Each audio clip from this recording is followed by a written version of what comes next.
Hello and welcome back. This is the Chelsea Football Fancast, and I'm Stamford Chidge. This is the lovely Sophie Rose, and we have the lovely Charlie Skillen and Jonathan Kydd, Jason Coveyduck, and my benefactor, I think I could call you. Are you my sponsor now? I think a sponsor. Yeah, I think Chidge, so. that was so funny. Why? The lovely Charlie Skillen, Jonathan. Oh, you're such an evil cow. There was no nastiness. Jonathan, I'm sticking up for you. I'm just saying. You two, I think. I wasn't, You know what? Jose Mourinho talks about a campaign about referees. I think there's an underhand campaign going on here to unseat Chidge from the Chelsea Fancast with you two. I'm watching. Well, quite frankly, Sophie, Chidge, I'm watching you. Chidge, the way you're going, it's going to be really easy. Well, that'll be a blessing for most people. That's not true. Anyway, Chidge. my sponsor, Dan, he seems to get me more tickets for games than even the club, I think. But I'm your ticket master. You are ticket master, or pie a go-go, as I love the phrase. Now, before the break, I was going to regale you all with my tale of Slaviza. What's his name? Slaviza Jukanovic, who I remember. It kind of coincided when I came back to the bridge. It was like he turned up and I got a season ticket for the first time in years, and I was really excited. And I love a number 10. You know, I love a number 10. It's like the least number 10 we've ever had. What is that? Ross is giggling at me saying number 10. I don't know why. He was a number 10, Ross, and that was the point. And he was probably the worst number 10 I've ever seen playing anywhere. And he was just immobile. He played like he'd drunk as much as I had last night. And I was so cross about this that I did what I would never normally do, because I'm not really a shirt wearer. And I'm even less like to buy a shirt and stick my name and the number on the back.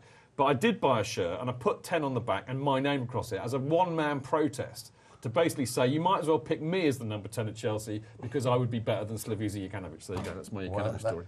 We completely relate to that. Yeah. I will bring the shirt in a few weeks' time when I go back home, and I'll bring it in and I can prove to you. Chidge 10 is without that, people would just think you were being unbelievably vain. I know, but actually, do you know what I did? I actually retired that shirt when Joe Cole became our number 10. Absolutely. Because, fair of course, enough. I loved him and he was wonderful. Well, you could have had that taken off from Joe Cole, put back on. No, I could have done a Newcastle thing, Yeah, and rubbed out the Chidge bit and put Cole, couldn't I? But he was one of Ranieri's purchases, along with Kiki De Lucas. Well, that's when we had no money, wasn't it? So we got. I mean, Kike De Lucas was on a free. He was. The best thing about him was his haircut. Remember that? It was a very good haircut. He was quite a handsome boy. But he was rubbish. He was. Bleach blonde. Absolutely. Sam Dallabonna. Do you remember Sam Dallabonna? Another terrible player. That wasn't that bad, Dallabonna. Dallabonna was all right. By the standards we had. Jukanovic always looked like he was running in treacle. I do remember him having 2 half-decent games. So against Man United and Ipswich. OK, that's better than I can remember, Charlie. I'll tell you one thing, though. Do you want to know how much I know about football and how good at football I am? Please do, Chidge. OK, because about the same time, we hired this young fat bloke from West Ham called Frank Lampard. Yeah. OK, and he was so poor, as Jonathan might say, that I spent most of that first season of Lampard's going, "Oi, lamppost, bloomin' move, would you?" Because I thought he was rubbish. And look what he went on to do. So he was playing next to Emmanuel Petit. He was true. Anyway, so do you know what the moral of that tale is? Don't listen to this applies to people out there in TV and radio land. Never listen to a word that I say on football because I talk absolute rubbish. There you go. Proof. Now, talking of absolute rubbish, we ought to talk about the Chelsea game, which was not absolute rubbish. But I thought the most interesting thing at the beginning of the lineup and everything was that he didn't play any of the untouchables. There was no Courtois, Terry, Brannan, Matic, Fabregas, Hazard, Willian or Costa. 8 people. He didn't play, and we have been having the right raving hump about whether he should be rotating or not. And I think they did look tired after the game that we're not going to talk about. So the question is... They looked tired during the game. I'm going to ask this to Charlie first, for no better reason that he's closest to me. Okay. Was Jose making a point? Yes, I think so. I also think he just took it as a massive opportunity to have a rest and knowing he could still get the job done. Yeah. As we said, it was a poor first half, but the team that lined up wouldn't have ever played together. And it's Watford, it's not Blythe Spartans. They were massively up for it. In the end, they tied, and our quality shone through. I mean, he probably wasn't making a point because possibly the worst player on the pitch at Spurs started against Watford, which was Cahill. Yeah. But I think. Perhaps he felt he needed the run around. Yeah. I mean, we run played. Out, we played rather than run around. We played 4 games in massively quick succession. We had 8 people start all of those games, I think, which was maybe a bit short-sighted. I think the Southampton game must have taken more out of them than we thought at the time. Exactly. Because they were so in command of that. They played wonderfully. other than the inability to shoot at the time. But I mean, terribly frustrating though. We only have one shot on target. Of course. So here's a question then for the boys at the back. Do you think that he should have done it earlier? I mean, because we did have this very. I mean, people seem to forget this with all their moaning. And by the way, talking of moaning, I got to mention the bloke that sits next to you normally. He moaned all game. He does it week in, week out. Moan. He moans when they're good, though. Week in, week out, yeah. Just non-stop. He's seeking perfection. That's all he's after. He's seeking something. That's for sure. I didn't get slapped, so I wasn't that rude. So yeah, I mean, we had all those really 40 tough games, which people seem to forget. Away at Stoke, horrible game. Home at West Ham, they're going to come wanting to, and they were in decent form, but it's a local derby. Southampton away, because they're decent, is a tough match, and then Spurs away again, another local derby, and they were really up for it. So, should he have done it earlier, do you think, Dan? Hindsight's a wonderful thing, and we had a good performance against West Ham. I thought faultless. Stoke was a good win, tough place to go, and Southampton, draw was respectable because they're a decent side. They're just in the top 4 on merit, not by fluke. And Spurs is one of those games. Every year, Spurs have one result that shocks everybody. They get carried away. Just bad day at the office. Tiredness possibly, but then we get the penalty. I don't know what other game he could have chosen to rotate. Yeah. Well, I think because they're all big maybe games. one or two. I think maybe freshen it up, and I think that was the thing. What do you think, Soph? Well, all bar Hazard. I'm glad he didn't play any of the others because if they did anything like New Year's Day, they obviously needed a rest. I think I won't talk about it too much, but obviously on New Year's Day there was one bit where Terry was running and he was just you could just tell that they were knackered. They were knackered. They couldn't do it anymore. Well, Matic disappeared completely. Yeah, so I just think. But I think he was tactically quite clever though. Yeah, but even if don't take us down the alley of talking about. All right. I won't. Even if we do leave out. Don't go there. But I was interested. I'm always interested in these kind of things as to what exactly. I'm feeling bad enough as it is, mate. I mean, don't make it worse. I don't. It may be, as Charlie said, it was the one. What was them as you? The one. It's one of those games where look, if you've got the penalty at 1-0 when Vertonghen handballed it, it's 2-0. It's a different result. Yeah. It could have been 5-5. It wasn't a thrashing. We weren't outclassed. They're all desperate to talk about the Spurs guys. That's why I love them. They're absolutely mad. Well, I think it has a relevance. No, it is relevant. And also a lot of the chanting in the game on yesterday was. I didn't hear it because I was in the West. I heard it always. Well, no, just it's non-stop once again anti-Spurs songs. Oh, let's just. Do you know what? I know, but even more so. Don't give it any more airtime. But I agree with you. Dan and I moaned about it too. It's so fed up. The Gerrard songs, the Willian songs. Almost cued it, didn't we? It was just. Anyway, on that note, Teresa, the lovely Teresa, baby. because she sits about 4 rows in front of Dan, Soph, and she got up to do the, we hate Tottenham, or stand up if you hate Tottenham. So I shouted out, sit down, did a big level. Anyway, going back to your point, it is relevant, and one thing I want to pick up from what Charlie said, which I thought was quite interesting, apart from the fact that yes, it was a cup game, so. Inevitably, you would have thought. But he's done that every time. Every time Mourinho's been manager, he does. He's put in the diluted side with proper players on the bench. So if it does go pear-shaped, he brings them on. But what I thought was interesting was this. I feel that he actually had a really interesting blend if you look at the team that he picked, because he clearly dropped the people that he considers to be his untouchables, who, bar the Spurs game, have delivered for him time and time and time again this season. So the people that were played were either regulars, who he is. I think he put them on the footballing equivalent of the naughty step. Yeah. That's why Cahill played. Yeah. Or players who have something to prove, like Remy and Zuma. And I think actually you could even break it down. I think Cahill, definitely something to prove. Yeah. Louise, possibly something to prove. Sorry, Cahill, naughty step. Louise, possibly naughty step. Oscar, possibly naughty step. Yeah. Schurrle, naughty step and something to prove, and Zuma and Remy something to prove. Schurrle, naughty escalator. Do you think Cahill naughty? I think I probably thought he would have put Cahill there to regain some dignity. Well, that's what I would have that's kind of the. thought it was. Bless your heart, Sophie. That's the more tactically and an analytically correct way of saying on the naughty step. Oh, is it? I think so. I think you've nailed that. But actually, that's true. I think it's true. He needed a bit of confidence after he had a shocker against. Is there a nail in the naughty step? Is that what you're saying? Well, if there is, I'd hate to sit on it. Exactly. Maybe that's a medieval naughty step. The torture naughty. Or the kind you get in Mrs. Spanky's, but let's not go there. Talking of spankings. I don't know why I looked at you when I said that, Soph, but yes, Schurrle. Yeah. You did brilliantly there. You didn't even, didn't blanch. Didn't rise to the boat. No, because I think it's...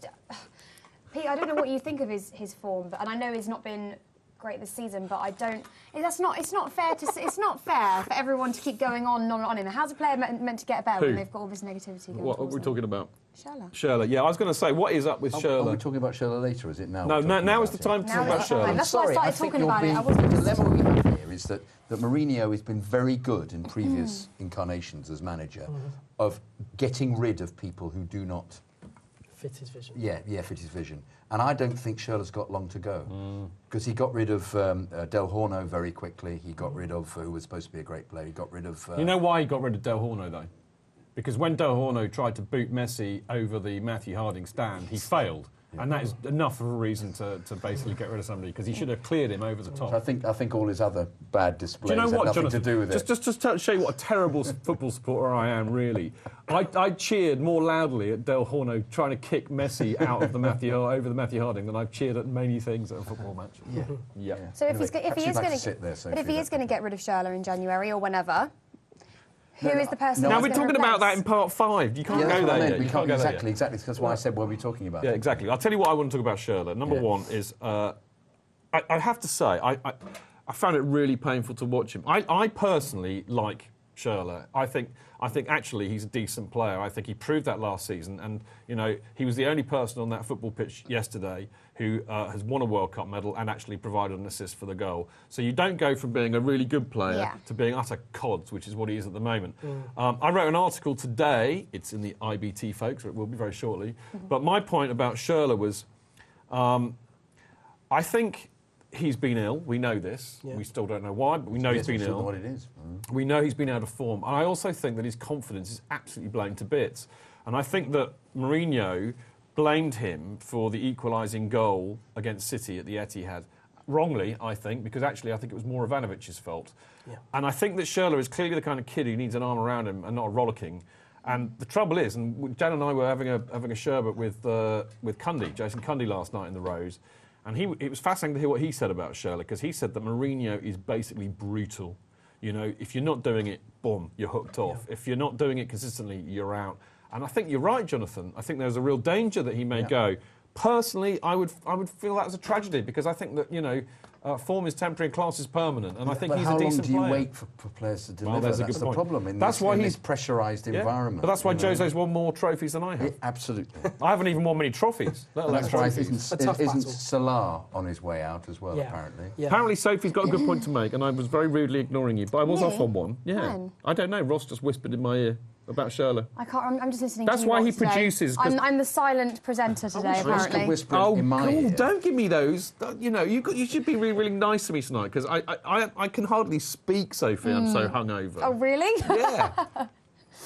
I'm sure that people could see. You were talking about whether to drop him or not, which kind of picks up from what Jonathan was saying. No, I just said if you were going to get... You said that was in a different part of the show. No, dropping him is not. Transferring him is. Transferring comes in part 4 or 5. So I had to have... I'll make my point later when we get to it. Or as Forrest Gump would say, that's all I have to say about that. Yes. Yeah. Can you do a Forrest Gump impression? No, I'm disappointed. I thought you could. I can't. I think the fact that he's been bought off half-time the last 2 games doesn't bode particularly well. He's always been a fits and starts sort of player. Fans like him because he's very direct. He's got a goal in him. He tries hard. 2 great goals against Fulham last year. Yeah, fantastic. Johnny Bravo, wasn't it? Yeah. He's a sort of fans player, but Mourinho will not tolerate a fits and starts player. He will not tolerate a player that hasn't been taking his chances. It doesn't bode well for him. Personally, I think he'll get to the end of the year. Yeah, probably just because of a lack of options to bring in. But I wouldn't expect to see him in a Chelsea shirt. Oh, it's really depressing to hear. Although, to be fair, Mourinho's this season, he's built a different team to last, obviously. Yeah. Schurrle hasn't had many starts at all, so maybe he just doesn't really know how to fit into it, because it is completely different to last season, or any other season we've had anyway. It's got a lot of the same players, but... Maybe he's just a bit out of practice with that. And of course, he's going to have to think to fit in. Do a lot of things in training, though. I know, but if you're not getting a game, I think it's very hard to judge. But, I mean, unfortunately, we're at a level where we can't afford to do that. Can't afford to give players runs in the team. People have got to take their chance if they're going to come in. Be good. Just picking up on what Charlie was saying, I think it's a very good point, actually. And I think one of the things that Mourinho doesn't tolerate at all is that people who either don't follow his explicit instructions or are unable to. Yeah. And I fear that maybe Schurrle fits into that camp. But I mean, he looks, frankly, to me, he looks as at sea playing for Chelsea at the moment as Salah has since Salah started playing for Chelsea. Well, maybe in not many quite. respects. In many respects. Yeah, possibly. Considering where, the standard that he was at last season. I don't understand why really Salah backwards. got brought on during the week. We'll do that later. It's a competition between them two at the minute is not a race worth winning, is it? It's a great shame. It was a bit of a, just as Jonathan was saying early doors, it was a pretty naff first half, wasn't it? Really. I mean, we didn't have one shot on target. Boys at the back, just to remember that you're here. I like to keep them on their toes, Jonathan. Fair enough. All right. Fair enough. Boys at the back. It was a bit of a soft, first half, wasn't it? Very soft. Yeah. Nothing game. It was. I actually wrote in my notes Chelsea need to put their foot in a bit because Watford, who I have to say I thought they were really well organised. Yeah. The fullback, left side. I didn't know who any of them were. Apart from Igloo, who came on as a sub. Different name again with a P. Paredes, Paredes, number 14 with dreadlocks. No. He was the other side. The shorter, the left back. I thought had a fantastic game. I thought that Paredes was very good as well. I thought they were a decent team. They were set up well. Yeah. Like I said, they played some good football. They were trying to play it around. They weren't like hoof merchants, really. Yeah. They still didn't really have many shots on goal. They had a couple of long shots. In fact, the people I was with at the time, in between their obviously the caviar, they shouted out, "Ooh, a long shot! That'd be we should pay attention to that, wouldn't we? Actually having a shot from the edge of the penalty area. Unbelievable. But we didn't look like scoring, Charlie, did we, that first half? We just really didn't look like scoring. No, why was that? It was very poor. Midfield? Yeah, Sophie's right. I think, like I said, that midfield probably wouldn't have played together. That whole team hadn't played together. Watford, this is Watford's biggest game for weeks. Much I love the FA Cup, it's our smallest game for weeks. It took us a while to get out of the blocks. I think fans, after the Spurs game, were very anxious to see a dominant performance. The ball wasn't being moved swiftly at all. There's going to be... They did last year of lingering around the back, the ball being just played vertically, that's the wrong word, perpendicularly, wrong word, across. Yeah. Horizontally. Horizontally, just non-stop with that. There's going to be, you look at that team an hour before the kickoff, and you're thinking, this could be tough.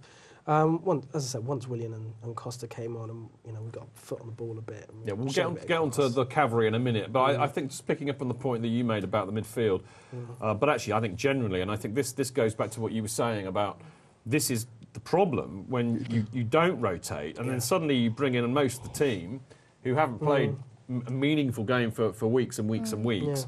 And for me, they look rusty, actually. It should be an opportunity for them to shine Ramirez, there, but they just look rusty. Ramirez had a very poor game for him. He wasn't even running. First half, I thought he was shocking. Second half, I thought he was a lot better. Some of those interceptions that actually he and Mikel made were really good. But do you know what? I said it to Dan at the time. I said, that was brilliant, but that's what Matic does 30 times a game. Yeah. Intercepts, wins the ball high at the field, Bosch moves it forward. Yeah.